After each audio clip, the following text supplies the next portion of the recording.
जय जिनेश्वर देव की। जैसा कि हम सबको पता ही है, हमारे दादा के दर की ध्वजा आने वाली है। हजारों लाखों ये भाव ना जाने कितने समय से चल रहे, कब ये वर्ष के और कब हमें दादा के दर की ध्वजा पर जाने का लाभ मिले। परंतु वक्त ने कुछ ऐसा मोड़ खाया, हमें थपेड़ा मारा कि पूरे का पूरा विश्व कोरोना नाम की महामारी में जूझ गया। और उसके चलते हुए आज परिस्थिति देखो, बहुत सारे लोग अपने प्रभु के दर्शन को तरस रहे हैं। वो कब उनकी स्पर्शना करें, वो कब उनकी पूजा सेवा का लाभ उठाएं, वो उस एक क्षण के लिए तरस रहे हैं। बहुत सारे बुजुर्ग लोग जिनमें इतनी शक्ति भी नहीं है, परंतु उनके मन के भाव, दादा के दर की ध्वजा आने वाली है, हमने जाना है, चाहे वो पैदल चल के जाए, चाहे वो डोली में बैठकर जाए। मैंने तो कुछ एक लोगों को ऐसे भी देखा है कि उनके नाक में नली लगी हुई है, साथ में ग्लूकोज की बोतल चल रही है, परंतु फिर भी ध्वजा वाले दिन वो ऊपर दादा के दर पर होते हैं। कि उनमें शक्ति नहीं है, चढ़ने की हिम्मत नहीं है, कुछ बीमारी ने ऐसा घेरा कि वो नहीं जा सकते। परंतु मन के भाव, उनके मन के विचार तो देखो, जैसे भी है दादा, किसी प्रकार से भी तेरे दर्शन हो जाए, चाहे हमारी आखिरी सांस तेरे दर पर ही निकल जाए। हे दादा, आप सामने हो और मेरे आखिरी श्वास निकले तो मेरा ये जीवन धन्य हो जावे। ऐसे लोग, आज उन सब लोगों की क्या मनस्थिति होगी, क्या हाल होगा उनका। गिरिराज स्वयं सेवक, जिनको शौक चढ़ाता है कि हमने एक जुनून से कार्य करना है, सभी आए गए लोगों की व्यवस्था करनी है, सभी कार्य सुचारू रूप से चले, वो सब देखना है। वो अपना घर परिवार काम काज सब छोड़कर बस लग जाते हैं गिरिराज की सेवा को। अब वो भी बिल्कुल फ्री बैठे हैं। क्या करें, कुछ ऐसा पूरे विश्व ने सामूहिक कर्म बंधन किया होगा जिसका नतीजा आज हमारे सामने है। आनंद जी, कल्याण जी पेड़ी, फुर्सत नहीं होती उनके पास। इतने लोग आ रहे हैं, जा रहे हैं, गहमा गहमी है, दादा के दर पर जाहो जलाली बरसती है। अरे फुर्सत नहीं होती उनके पास। आज वो सब भी बिल्कुल फ्री बैठे हैं। उन सब की आंखें भी देख रही है कि वो यात्री कब आए, कब दादा के दर की दोबारा से यात्रा प्रारंभ हो, कब हमें पूजा सेवा भक्ति स्वामी वात्सल्य ये सारे लाभ मिल सके। क्या करें, मजबूर हैं। कोई कर्म उदय ऐसा आ गया, और जिस परिवार का लाभ, जब उनको ये लाभ मिला होगा, तब उनके मन में कितना उल्लास रहा होगा। अरे उनका रोम रोम खिल उठा होगा। उनका पल पल बस इसी इंतजार में बीतता होगा कि कब वो घड़ी आए और कब हम सब मिलकर दादा के दर पर जाएं और ध्वजा चढ़ाने का लाभ प्राप्त हो। पर आज वो परिवार, कैसी मनस्थिति होगी उनकी। पर मैं इतना ही कहना चाहूंगी उन परिवार से, गिरिराज स्वयं सेवकों से और आनंद जी कल्याण जी पेड़ी वालों से, ठीक है वक्त आया है, निकल जाएगा, परंतु हम इसको थोड़ा सा अगर पॉजिटिव में लें कि अगर ध्वजा होती तो कुछ एक संख्या में लोग, हजारों की संख्या में लोग आ पाते। आज हमारे पास मौका है, हम भावों से घर बैठे बैठे लाखों करोड़ों लोगों को दादा के साथ जोड़ सकते हैं। घर बैठे बैठे ही उनको भाव यात्रा करवा सकते हैं और दादा के दर की ध्वजा वो चढ़ा रहे हैं ऐसा अनुभव करवा सकते हैं। ऐसा पुण्य उन्हें प्राप्त हुआ है, तो वो ये कार्य अवश्य से करें। तो आइए मिलकर हम आज अपने दादा के दर की यात्रा प्रारंभ करते हैं। हम सब प्रभु को प्रणाम करेंगे, देव और गुरु को वंदन नमस्कार करेंगे, उनकी कृपा पाएंगे। उनकी कृपा के बिना कुछ भी संभव नहीं। जहाँ देव और गुरु कृपा हो जाए वहाँ तो असंभव भी संभव हो जाता है। तो आइए मिलकर अपने अपने जैसा भी आपको उचित लगे कोई स्तवन गाते हैं परमात्मा का, आदिश्वर दादा का। हम में से कुछ लोग पंजाबी हैं, कुछ गुजराती हैं, मराठी हैं, अलग अलग भाषाओं में अपनी अपनी सोच से समझ से प्रभु का स्तवन गाते हुए शुरुआत करते हैं। ये शतुरंजय तीर्थ है। शतुरंजय, यहाँ पर जो भी आया उसने अपने आंतरिक और बाह्य शत्रुओं को नाश करने के मकसद से वो आए और उन्होंने किया भी। आज हमारा भी यही मकसद है कि हम भी अपने आंतरिक और बाह्य शत्रुओं पर विजय प्राप्त कर पाएं। हे दादा, हमें इतना सामर्थ्य देना। हमें इतनी समझ नहीं है, अकल नहीं है, मूर्ख है, अज्ञानी है, क्या करें। बहुत सारी गलतियां हो जाएंगी हमसे, पर आप हमें क्षमा रखना, क्षमा करना। हम ये यात्रा प्रारंभ करने लगे हैं, आप अपनी कृपा दृष्टि बरसाते। सर्वप्रथम हमने अपनी यात्रा प्रारंभ की जय तलहेटी से। कवड़ यक्ष जी को जय जिनेश्वर देव कहा और उनको प्रणाम करते हुए उनसे हम कहते हैं, हे कवड़ यक्ष जी, हमें इतनी सामर्थ्य नहीं है, आप हमें आशीर्वाद दें, इतनी शक्ति दें कि हम सब की ये यात्रा निर्विघ्न पूर्ण होवे। हमारा जो मकसद है कि हम जैना पूर्वक ये यात्रा करते करते अपने आदिश्वर दादा के दर्शन, वंदन, पूजा, सेवा, भक्ति का लाभ उठा सके। हम में से ना जाने कितने लोगों के उपवास होंगे, एकादशी होंगे, किसी का छठ होगा तो किसी का कुछ होगा। उन सभी को साता उपजे और सभी की यात्रा निर्विघ्न पूर्ण होवे, ऐसी हम मंगल कामना करते हैं। आप हमें आशीर्वाद दें। तो आइए हम अपनी यात्रा प्रारंभ करते हैं। जय तलहेटी पर जाएंगे, नमो जिनानम करेंगे और यहाँ पर हमारी पहली चैत्य वंदन होगी। हम पहली चैत्य वंदन पूरी करते हैं और हमारे बाएं और आदिश्वर दादा के पगले हैं और दाईं ओर आदिश्वर दादा के पगले हैं, उनको हम नमो जिनानम बोलेंगे। श्री पुंडरीक गंधर जी के पगले हैं, उनको हम नमो सिद्धानम बोलेंगे।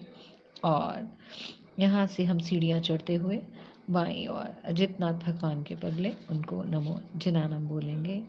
दाईं ओर प्रभु जी के पगले नमो जिनानम, गौतम स्वामी जी के पगले नमो सिद्धानम और शांतिनाथ भगवान के पगले नमो जिनानम।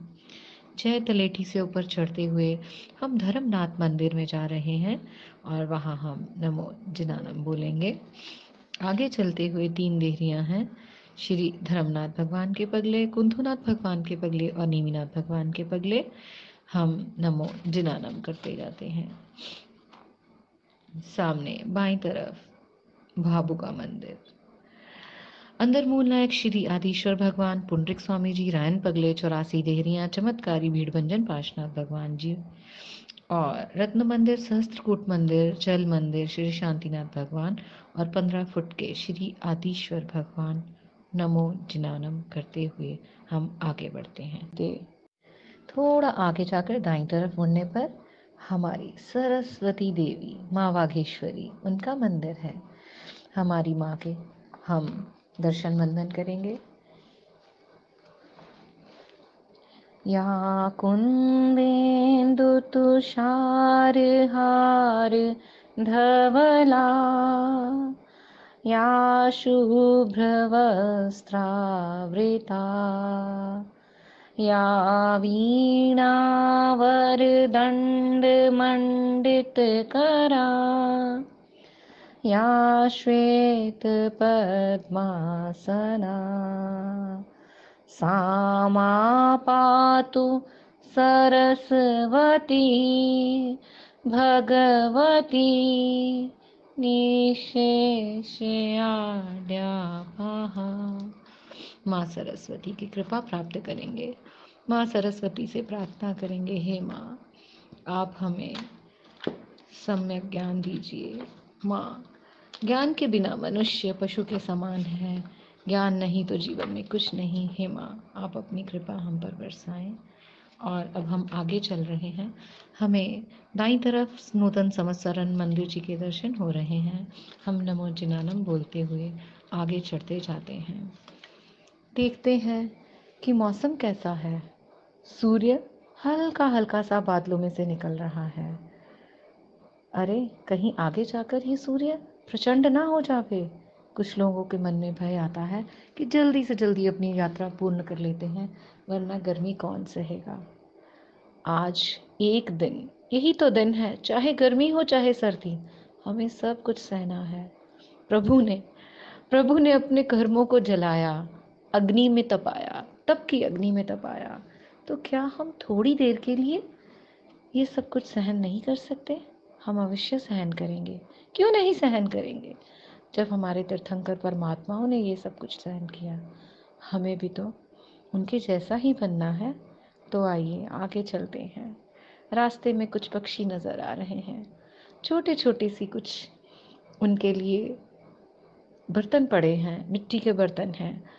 वहाँ पर वो पानी पीते हैं। हमारे पास थोड़ा उनको डालने के लिए दाना है, कुछ सामान है, उनको वो डालते जाते हैं।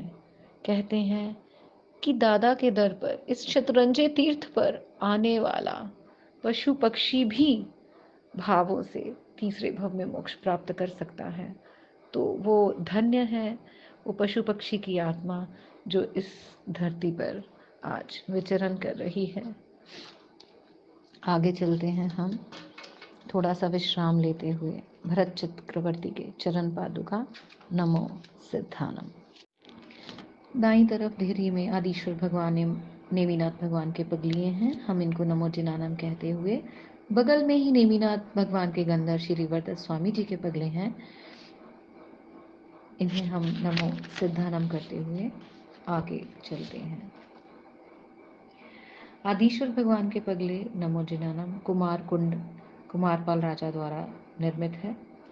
मंत्रीश्वर श्री वस्तुपाल ने श्री संघ के साथ यात्रा कर नीचे उतरते समय माली को निराश देखकर सभी पुष्प आदि खरीद कर गिरिराज की भक्ति पूर्वक बधाया था। पूजो गिरिराज ने श्री आदिश्वर दादा के पगले नमो जिनाने पर हिंगलाज माता का मंदिर है। माँ को हम प्रणाम करते हैं और हम सबकी यात्रा निर्विघ्न होवे, सभी को सुख साता उपजे और हमें अपने वितराग परमात्मा के पूजा सेवा भक्ति का पूर्ण लाभ मिल सके, ऐसी मंगल भावना भाते हुए आगे श्री कलिकुंड पाशना दादा के पगले नमो जिनानम। शालाकुंड नाम का पाशना विश्राम, उसकी बगल में दाईं तरफ चार शाश्वत जन श्री ऋषभ, श्री चंद्रानंद, श्री वारीशेन एवं श्री वर्धमान जी के पगले नमो जिनानम। श्री पूज्य जी की टूंक है और 7 फन वाली माँ पद्मावती देवी है। 5 फन युक्त श्री पार्श्वनाथ भगवान की मूर्ति है, जिन्हें हम नमो जिनानम कहेंगे। दाईं तरफ सती अंजना सुंदरी के पुत्र हनुमान जी की मूर्ति नमो सिद्धानम। बाईं तरफ तपाकच्छ के रक्षक माणिभद्र देव जी की मूर्ति है, उन्हें हम प्रणाम करेंगे। और यहाँ कुंड के चारों तरफ देहरियों में पगले हैं। श्री गौरी पाशनाथ जी नमो जिनानम, आदिश्वर भगवान जी नमो जिनानम, गौतम स्वामी जी नमो सिद्धानम और आचार्य श्री धर्म सूरी जी नत्थेण वंदामी। श्री पद्मावती देवी देहरी के बगल में संवत्सरण आकार की छोटी देहरी में श्री महावीर स्वामी जी के पगले नमो जिनानम करेंगे। दाईं तरफ चबूतरे पर श्याम वर्ण 4 मूर्तियाँ, द्राविड़ जी और वारीखेल जी, अयमुत्त मुनि, नारद मुनि, इन सभी को हम नमो सिद्धानम कहते हुए आगे चलते हैं। थोड़ा आगे चलने पर चबूतरे पर 5 श्यामवर्ण मूर्तियां हैं। ये 5 पांडव नहीं हैं, बल्कि ये श्री रामचंद्र जी व भरत जी, जो कि दशरथ के पुत्र थे, वो यहीं से मोक्ष में गए। नमो सिद्धानम। था बच्चा पुत्र नमो सिद्धानम, शुक आचार्य नमो सिद्धानम और शैलकाचार्य जी नमो सिद्धानम।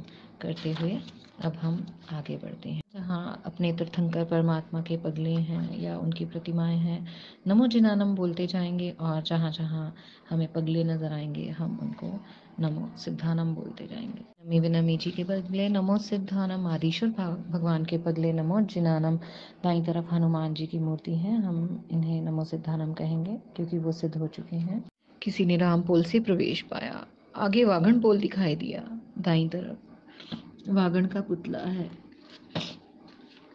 अब यहाँ से दो रास्ते जाते हैं, एक सीधा दादा की दर की तरफ जाता है और एक नवटूंग की तरफ।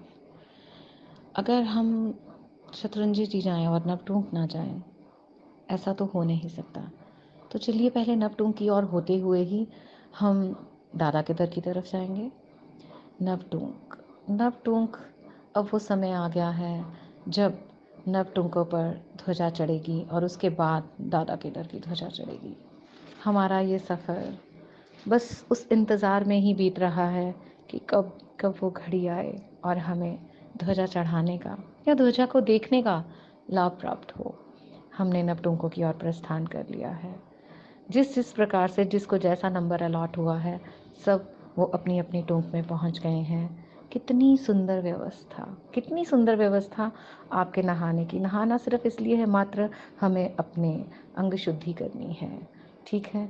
तो कितनी सुंदर व्यवस्था हमारे वहाँ पर नहाने की हो रखी है। और कुछ एक लोग किसी वजह से अपने पूजा वाले वस्त्र नहीं लेकर आए, तो आपके लिए पूजा के वस्त्रों की भी व्यवस्था की गई है। ये सारा कार्य गिरिराज स्वयं सेवकों द्वारा किया गया है। उनके इस कार्य की बहुत बहुत अनुमोदना। अब हम अपने अपने स्थान पर अपनी अपनी टोंक पर पहुंच जाते हैं। वहाँ पर भव्य आयोजन, परमात्मा का त्रिगड़ा लगा हुआ है। हर एक टोंक में परमात्मा का त्रिगड़ा सजा हुआ है और त्रिगड़े पर परमात्मा विराजित हैं। क्यों? क्योंकि हमें वहाँ पर स्नात्र पूजा का विधान करवाना है। हर कोई अपने अपनी यथाशक्ति अनुसार अपने घर से प्रभु को अर्पण करने के लिए नैवेद्य, धूप, दीपक, फल, पुष्प इत्यादि सामान लेकर आए हुए हैं और बड़े ही भाव और उल्लास से सभी ने मिलकर प्रभु की दर पर, वहाँ पर टोंक पर हमने पूजा कराई, पूजा करवाई। बहुत तरह के लोग हैं, कोई किस क्षेत्र से आया, कोई किस क्षेत्र से आया, परंतु वहाँ पर ऐसा लग रहा है अरे यार ये तो हमारा परिवार है, हम सब आपस में एक दूसरे को जानते हैं। ना जाने कब से और भावों से 3 प्रदक्षिणाएं देते हुए, सर पर ध्वजा को धारण करते हुए 3 प्रदक्षिणाएं देते हैं। ध्वजा कभी कोई उठाता है, कभी कोई उठाता है। सबके मन में यही भाव है, अरे एक बार तो मुझे ध्वजा की स्पर्शना करने को मिल जावे, क्योंकि ध्वजा सभी चढ़ाने तो नहीं जा पाएंगे, सिर्फ देख ही पाएंगे। बस वो एक एक बार ध्वजा की स्पर्शना का जो भाव है, जो सर पर उसको रख कर बहुमान पूर्वक ले जाने का भाव है, वही सब कर रहे हैं और भागम भाग मची हुई है। कोई चाहता है मुझे मिल जाए, कोई चाहता है मुझे मिल जाए, परंतु इतनी सुंदर व्यवस्था सभी को मिली। किसी का भी ऐसा भाव नहीं जो पूरा ना हुआ हो। अरे ये कार्य, इन कार्यों की अनुमोदना है स्वयं सेवकों की, जिन्होंने ऐसी व्यवस्था बनाई, क्योंकि वो किसी को निराश नहीं करना चाहते। सभी सभी के मन के भाव पूरे हों, उनका यही एक उद्देश्य है। अब समय आ गया, समय आ गया। अष्टप्रकारी पूजा के साथ दादा के घर की ध्वजा चढ़ेगी, परंतु उससे पहले नवटुंकों की ध्वजा। सभी ने अपना अपना स्थान ग्रहण कर लिया। मंत्रोच्चारण हो रहा है, नमो जिनानम जिये भयानम, नमो जिनानम जिये भयानम। मंत्रोच्चारण के साथ साथ गुरु भगवंत वहाँ पर विराजित हैं और वहाँ पर ढोल, नगाड़े, बैंड बाजा सब कुछ बज रहा है। स्वयं स्वयं देवी देवता ये सारा प्रसंग देखने के लिए पधार रहे हैं। हमें ऐसा महसूस हो रहा है कि सच में ठीक है, हम उनके जैसा, देवलोक जैसा तो एक कल्पना ही कर सकते हैं कि हम वैसी व्यवस्था तो नहीं कर पाए, परंतु हमारे मन के भाव तो ऐसे ही हैं कि जैसी व्यवस्था देव करते हैं हम भी वैसी ही व्यवस्था कर पाएं। परंतु हमारे भावों में कोई कमी नहीं है।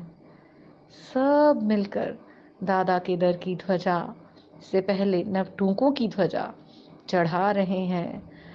इतनी शहनाइयाँ, ढोल, नगाड़े सब बज रहे हैं, कोई कोई स्तवन गा रहा है, कोई कोई भजन गा रहा है, मस्ती में झूम रहे हैं, नृत्य कर रहे हैं, आंखों से आंसू बह रहे हैं। दादा, हम धन्य हो गए, हम धन्य हो गए। अरे, इस पवित्र तीर्थ शतरंज के किसी भी एक देहरी पर ही सही हमें ध्वजा चढ़ाने का या उसे देखने का भी लाभ दे दिया आपने। हम धन्य हो गए, हम धन्य हो गए। ध्वजा चढ़ाई, परमात्मा की पूजा सेवा भक्ति की, और अब हम आगे बढ़ते हैं। हमें नीचे जाना है, हमें वहां से अपने आदिश्वर दादा के दर पर पहुंचना है। वागन पुल से आगे दाईं तरफ सेठ नरसी के केशव जी टूंग को जाने का रास्ता है। वागन पुल में प्रवेश करते ही दादा की टूंग शुरू हो जाती है। पहला विमल वसही और दूसरा हाथी पुल। विमल वसही दोनों तरफ जिन मंदिरों की श्रेणी है। आगे जाते ही बाईं तरफ 16वें तीर्थंकर श्री शांतिनाथ भगवान का जिनालय है। यहाँ हम सब दूसरी चैत्य वंदन करेंगे। पूरे भावों से दूसरी चैत्य वंदन कीजिए। पुण्य पाप की खिड़की। पुण्य पाप की खिड़की के बाद विमल वसई में रहे श्री शांतिनाथ भगवान के जिनालय के सामने दाईं ओर 18 मंदिरों की श्रृंखला है, और इन सभी मंदिरों पर हम नमो जिनानम बोलते हुए वंदन करते हुए आगे बढ़ते हैं। आगे बढ़ने पर रत्नों जैसी कीमती जिन प्रतिमाओं से सुशोभित ऐसी रतन पोल आदिश्वर भगवान के मुख्य जिनालय के कारण दादानी टूंग भी कहलाती हैं। तो हम आगे जाते हैं और अब हमें 3 प्रदक्षिणाएं देनी हैं। हम 3 प्रदक्षिणाएं देते देते परमात्मा को याद करते करते आंखों से आंसू बह रहे हैं। हमने अपनी तीसरी चैत्य वंदन करनी है, और तीसरी चैत्य वंदन रायन पगले पर करेंगे। रायण वृक्ष प्रभु के चरण वहाँ पर हैं। ऐसा भी सुनने में आता है कि इसके नीचे, कुछ लोगों से ऐसा मैंने सुना है कि नीचे स्फटिक का, देवताओं द्वारा निर्मित स्फटिक का एक जिनालय है। तो उसी भाव से हम थोड़ा सा पक्षाल का जल वहाँ भी डालते हैं कि कहीं हमारे उस रुख के नीचे जो मंदिर है स्फटिक का, देवताओं द्वारा निर्मित, वहाँ तक हमारा वो पक्षाल का जल पहुँच जाए, ताकि हमें भी भक्ति का लाभ मिल सके। और चौथी चैत्य वंदन हम करेंगे पुंडरिक गणधर जी के आगे। पुंडरिक गणधर जी के आगे चौथी चैत्य वंदन करने के बाद अब हम पहुँच गए हैं अपने दादा के समक्ष। अत्यंत कृपालु 500 धनुषनी देहड़ी प्रभु जी परम दयाल 84 लाख वर्ष पूर्व जिनकी आयु थी, ऐसे माँ मरु देवी के नंदन ऋषभ देव दादा को प्रणाम वंदन नमो जिनानम करते हुए सबके अपने अपने भाव हैं। हे दादा, अब हम साक्षात दादा के समक्ष खड़े हैं। दादा, हे आदिश्वर दादा, हम सब आपके पास आए हैं, आपके बच्चे हैं। शिकायत करें तो किससे करें? बच्चा माँ बाप से शिकायत नहीं करेगा तो किससे करेगा? मन में शिकायत भी है और हर्ष भी है। मांगे तो किससे मांगे? क्या एक भिखारी हमें कुछ दे सकता है? नहीं, वही दे सकता है जो अचिंत शक्तियों का स्वामी हो, या जिसके पास अथाह समुद्र हो। तो आज आपसे शिकायत भी करेंगे और बहुत कुछ मांगेंगे भी। हे दादा, पहले ये बताइए कि ऐसा हम सब का कौन सा ऐसा कर्म था जिसकी वजह से हम सब आपके दर्शनों से वंचित हो गए, आपकी पूजा सेवा से वंचित हो गए। हर वर्ष हजारों लाखों लोग आपकी ध्वजा पर आते, चाहे उनमें शक्ति है या नहीं, पर फिर भी वो आते, मन में भावना बहाते। पर इस वर्ष किसी कर्म के उदय की वजह से नहीं आ पाएंगे। फिर भी आपने हमें इतना लाभ दिया कि हम घर बैठे बैठे ही आपकी ध्वजा के भावों से दर्शन कर सकें, भावों से आपकी भक्ति कर सकें और भावों से आपकी पूजा सेवा कर सकें। दादा, आपका बहुत बहुत शुक्रिया। आप लाखों करोड़ों दिलों में बसते हैं स्वामी, परंतु मैं तो उस दिन के इंतजार में हूँ जब मैं आपके हृदय में बस सकूं। आपका करोड़ों दिलों में वास करना जायज है, नेचुरल है, पर आपके हृदय में कोई वास करे, ये तो बड़ी ही विचित्र संयोग है। तो मैं तो उसी पथ पर कार्यरत हूँ कि कब ऐसी घड़ी आए, कब आपके हृदय में मेरा वास हो गए। बस दादा, अपनी मेहर बनाए रखना, अपनी कृपा बनाए रखना। आज इस ध्वजा के प्रसंग पर आए हैं। पूरा गिरिराज, पूरा गिरिराज कितना खिलखिला रहा है। ध्वजा का इनविटेशन हमें किसी परिवार ने नहीं दिया, किसी पेड़ी ने नहीं दिया, किसी संस्था ने नहीं दिया, बल्कि शतरंजय तीर्थ ने दिया, इस भूमि ने दिया। धन्य है सौराष्ट्र की वो भूमि, इसका कण कण धन्य है कि जिस भूमि पर अनंत आत्माएं सिद्ध हुई, उस कण कण ने हमें इसका इनविटेशन दिया। हे दादा, यहाँ का कण कण पूजनीय है, सौराष्ट्र देश का कण कण पूजनीय है। खाली कण कण ही क्यों, ये भूमि ही नहीं, सौराष्ट्र देश की जो भूमि है उसका लोकाकाश भी पूजनीय है, जहाँ से अनंत आत्माएं सिद्धगति को प्राप्त हुई। तो ऐसे लोकाकाश को और ऐसी भूमि को हम वंदन करते हैं। क्या अद्भुत नज़ारा है। हर कोई कितने भावोल्लास से यहाँ पर आया हुआ है। क्या सज धज कर आडंबर सहित अपने दादा की ध्वजा पर पधारे हैं। अरे क्यों नहीं पधारेंगे। जब घर में कोई शादी होती है, उत्सव होता है, तो क्या हम सज धज कर उस फंक्शन में नहीं जाते। अरे ये तो आज हमारे दादा के घर की ध्वजा है, तो हम क्यों नहीं आएंगे। लाभार्थी परिवार चांदी के रथ में बैठा है। आपके दर पर 3 प्रदक्षिणाएं दी गई हैं। बहुत सारे लोग उनके पीछे पीछे हैं। नमो जिनानम जिये भ्यानम, जय जय श्री आदिनाथ, जय जय श्री आदिनाथ, ये नारे गूंज रहे हैं, चारों ओर गूंज रहे हैं। सबकी आंखें नम हैं। क्यों, क्या वो दुखी हैं? नहीं, उनकी आंखें इसलिए नम है कि उन्होंने जो सोचा था आज वो सच हो रहा है। बहुत लोग ऐसे होंगे जिन्होंने पहली बार इस दर की स्पर्शना की। दादा के दर की ध्वजा देखने का लाभ मिल रहा है उन्हें। खुशी के आंसू हैं उनके बाद, वो आंखें भरी हुई हैं, आंसू झरझर गिर रहे हैं। क्या अद्भुत नजारा है। अरे इस नजारे में तो पवन देव भी शामिल हो गए। मंद मंद पवन चल रही है। इंद्रदेव कहते हैं मैं क्यों पीछे रहूं, वो भी आ गए। रिमझिम बूंदाबांदी शुरू हो गई। आज सब देवी देवता कितने खुश हैं, कितने उल्लास से वो आए हैं। अगर हम लोग गए हैं तो देवी देवता भी वहां पर पधार रहे हैं। वो कहते हैं कि हम भी तो देखें कि हमारे दादा के दर की ध्वजा का क्या अद्भुत नज़ारा है।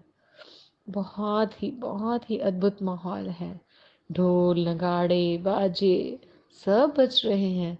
लोग खुशी में झूम रहे हैं, गा रहे हैं। कोई किस प्रकार से स्तवना कर रहा है, कोई किस प्रकार से स्तवना कर रहा है। नमो जिनानम जिये भ्यानम, जय जय श्री आदिनाथ, जय जय श्री आदिनाथ। जिसको जो जहाँ भी जगह मिल रही है वो उसमें घुसने की, फिट होने की कोशिश कर रहा है। क्यों? क्योंकि उसको दादा के घर की ध्वजा देखनी है भाई। ध्वजा देखने का लाभ लेना है। कईयों के मन में ये विचारना आ रही है कि आज ये परिवार कितना भाग्यशाली है, अत्यंत भाग्यशाली परिवार है जिसे ये लाभ मिल रहा है। कभी वो भी समय आएगा जब हम भी भाग्यशाली होंगे, हमें भी आपके दर की ध्वजा चढ़ाने का लाभ मिलेगा। चलो चढ़ाई ना चढ़ाई, परंतु सामने से देखने का लाभ भी तो मिल रहा है, वो भी किसी पुण्यशाली को ही मिलता है। अब समय नजदीक आ रहा है, परिवार ऊपर जा रहा है, ध्वजा चढ़ानी है। आस पास की देहरियों की ध्वजा भी चढ़ेगी। नवटूंग की ध्वजा चढ़ चुकी, और अब वो समय नजदीक है कि जब सच में ही ध्वजा चढ़ाने का अनुपम अनुपम अनूठा संयोग, अनुपम लाभ हमें मिलने जा रहा है। नमो जिनानम जिये भयानम, जय जय श्री आदिनाथ। थाली बज रही है, गुरुदेव भगवंत मंत्रोच्चारण कर रहे हैं और परिवार अष्ट प्रकारी पूजा का विधान पूरा कर रहा है। नीचे से लोग हाथ जोड़े खड़े हैं, ऊपर देख रहे हैं। बस वो समय आ गया जब वो लहराती हुई दादा के धर की ध्वजा के दर्शन करेंगे। अब वो समय आ गया। सबके श्वास रुक से गए, हाथ जुड़े हुए हैं, मुंह पर एक ही नाम है, लबों पर एक ही नाम है, जय जय श्री आदिनाथ, जय जय श्री आदिनाथ। अब परिवार ने ध्वजा चढ़ानी प्रारंभ कर दी। धीरे धीरे धीरे धीरे ध्वजा ऊपर जा रही है। जैसे जैसे ध्वजा ऊपर चढ़ती जा रही है, सबके सबके मन रोमांचित हो उठे हैं। आखिर वो घड़ी आ ही गई जिसका हमने पूरे वर्ष भर में इंतज़ार किया था। और अब ये दादा के धर की ध्वजा चढ़ गई है, लहलहा रही है। चारों ओर खुशियां ही खुशियां हैं। सब एक दूसरे को बधाई दे रहे हैं और शतरंजय तीर्थ की जय बुला रहे हैं। जय हो, जय हो, जय हो, जय हो। अब प्रभु के पक्षाल कराने के लिए लंबी लंबी लाइनें लगी हुई हैं। इतनी इतनी संख्या में लोग, परंतु फिर भी वो नीचे नहीं उतर रहे। आज कोई भी व्यक्ति प्रभु की स्पर्शना किए बिना नीचे नहीं जाना चाहता। चाहे उसको 3 घंटे लगे, 4 घंटे लगे, कितना भी समय लगे, परंतु उसको तो अपने दादा के प्रक्षाल करवा कर ही जाना है। प्रक्षाल पूजा सेवा का लाभ लेकर ही जाना है। ध्वजा चढ़ाने के बाद प्रक्षाल की लाइन में लगते हुए प्रक्षाल करवाने के लिए सब खड़े हैं, इंतज़ार कर रहे हैं। जैसे जैसे जिसकी बारी आती जाती है, तो वो दादा के दर पर प्रक्षाल करवाते हुए, दादा की स्पर्शना करते हुए अपने आप को भाग्यशाली मानता है। और फिर जितने भी साइड पर आजू बाजू मंदिर हैं, वहाँ पर पूजा सेवा भक्ति का आनंद उठाता जाता है। दादा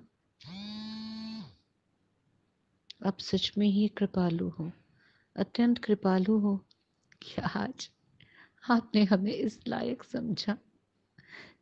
समझा, माना कि शारीरिक रूप से हम आज वहां नहीं आ सकते। होगा हमारे किसी कर्म का उदय, परंतु भावों से तो हमने आपके दर की ध्वजा भी चढ़ा ली, आपकी पूजा सेवा भक्ति भी कर ली, स्तवना भी कर ली और पूरे गिरिराज के दर्शन भी कर लिए।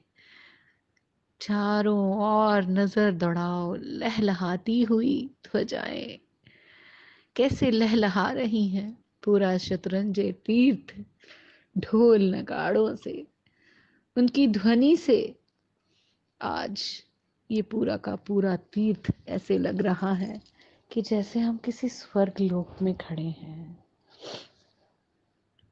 लोगों की गहमा गहमी है। अब हमें वापस नीचे भी जाना है। हमने आपकी पूजा सेवा भक्ति की, मन तो नहीं है वापस जाने का, परंतु नियम है तो जाना भी पड़ेगा ताकि पुनः हम आ सकें।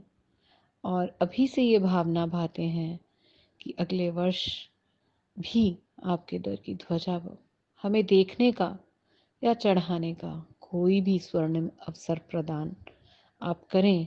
हमारी ऐसी भावना है दादा, आप अवश्य वो कार्य करें। लाभार्थी परिवार, उनके मन में जो हर्ष है, गिरिराज स्वयं सेवक, आनंद जी, कल्याण जी पेड़ी, सबके मन में जो हर्ष है उसका बयान हम नहीं कर सकते। इस लॉकडाउन की परिस्थिति में इस परिवार को पेड़ी की तरफ से पूरी की पूरी राशि वापस करने की ऑफर भी आई, परंतु परिवार ने कहा नहीं, जो एक बार दे दिया सो दे दिया, वो इस दर के निमित्त से ही दिया है तो वो सुकृत्य में ही लगेगा। देखिए कैसी भावना है, और हमारी कैसी भावना रहती है कि हमें लाभ नहीं मिला और हमारे रुपए हम वापस भी मांग सकते हैं, परंतु परिवार ने एक पल भी नहीं सोचा, एक क्षण भी नहीं सोचा और सीधा बोल दिया ना, हमें वो राशि वापस नहीं चाहिए। ऐसे भाव, ऐसे भाव इस परिवार के। हे दादा, धन्य है ये परिवार। काश हमारे अंदर भी इनके जैसे ही भाव आए। हम यही मंगल कामना करते हैं। और एक एक व्यक्ति जो आपके साथ आज भावों से जुड़ा, आप उन सभी पर कृपा करना स्वामी, सभी पर। वो सब आपके दर्शनों के अभिलाषी हैं, वो शारीरिक रूप से भी आपके पास आना चाहते हैं। आप शीघ्र, अति शीघ्र ये कोरोना नाम की महामारी को शांत कीजिए, शांत कीजिए, ताकि हम सब आपके दर पर आ सकें, आपकी पूजा सेवा भक्ति का लाभ उठा सकें, आपके दर की यात्रा, गिरनार जी की यात्रा पुनः प्रारंभ हो सके। उसके निमित्त से भी कुछ संस्थाओं ने अयंबिल तक की लड़ी शुरू की है। हे दादा, आप आशीर्वाद दीजिए कि वो कार्य भी वो लोग निर्विघ्न कर पाए। अब आपसे और क्या कहें दादा, क्या कहें। बच्चे हैं, गलतियां करते हैं, और आप, अरे आप तो करुणा के सागर हो, बच्चों की गलतियां माफ करते रहते हो। इस भाव यात्रा में हमारे से कोई भी जाने या अनजाने में गलती हुई हो, या कुछ ऐसे वचन कहे गए हों जिससे किसी के मन को ठेस पहुंची हो, तो आपसे क्षमा याचना करते हैं स्वामी। हम आपके बच्चे हैं, बच्चे हैं, हमें क्षमा करना, क्षमा करना दादा। बस हमारे भावों में और भी अभिवृद्धि होवे, ऐसी मंगल कामना करते हैं। और आपके दर्शन, पूजा सेवा भक्ति पुनः पुनः हमें प्राप्त हो सके। आप ये हमें आशीर्वाद दीजिए, क्योंकि आपकी कृपा के बिना कुछ भी संभव नहीं, कुछ भी संभव नहीं। और जहाँ आपकी कृपा हो जाए तो उसके लिए कुछ भी असंभव नहीं। हम अब अपनी यात्रा नीचे की ओर प्रस्थान करने के लिए प्रारंभ करते हैं। आइए अब हम नीचे चलते हैं। कुछ एक लोगों के उपवास हैं, रास्ते में गर्म पानी की व्यवस्था भी है और भाते का नीचे इंतज़ाम भी है। जिन्होंने एकाशना करना है उनके लिए एकाशने का भी इंतज़ाम किया हुआ है। खुशी भी है और थोड़ा सा मन भारी भी है। खुशी है कि हमने दादा के दर की ध्वजा का पूरा आनंद उठाया, लाभ उठाया। मन भारी है कि अब इस दर को छोड़कर अपने घर वापस जाना पड़ेगा और हमें अगले बार इंतज़ार करना पड़ेगा। एक एक दिन, एक एक पल उस इंतज़ार में गुजरेगा, एक एक घड़ी उस इंतज़ार में गुजरेगी, जब आप पुनः हमें अपने पास बुलाओगे। कब बुलाओगे स्वामी, कब, कब हमारा अंतराय टूटेगा और कब हम आपके पुनः दर्शन प्राप्त कर सकेंगे स्वामी। बस बहुत हो गया, अब और नाराज मत रहिए हमसे। बहुत हो गया, हम सबको निजात दिलवाइए इस महामारी से, ताकि हम सब आपके दर्शन के प्यासे हैं, आपके दर्शन पा सके, दर्शन पा सके आपके दर पर। वही जाओ जलाली देखना चाहते हैं आपके दर पर, वही भक्ति का आनंद उठाना चाहते हैं। पार्श प्रभु ने कमट को माफ कर दिया, वीर प्रभु ने संगम देव को माफ कर दिया। हमारे अपराध भी कोई इतने बड़े तो नहीं जो क्षमा नहीं किए जा सकते। आप भी हमें क्षमा कीजिए, जो भी हमारे से पूर्व में भूल हुई हो उसके लिए हमें क्षमा प्रदान कीजिए और हमें जल्द, जल्द से जल्द अपने दर्शन का, अपनी भक्ति का लाभ दीजिए स्वामी। ना जाने ये श्वास कितने हैं, इन श्वासों का कोई भरोसा नहीं, कब ये श्वास उखड़ जाए। पर उससे पहले एक बार तो आप अपने दर्शन का मौका दे दीजिए। एक बार अपनी भक्ति का आनंद उठाने दे दीजिए। एक बार आपकी स्पर्शना करना चाहते हैं। हमें शीघ्र अतिशीघ्र वो मौका दीजिए नाथ, शीघ्र अतिशीघ्र वो मौका दीजिए। बस यही भावना भाते हुए अब हम भाव यात्रा में नीचे की ओर प्रस्थान करेंगे।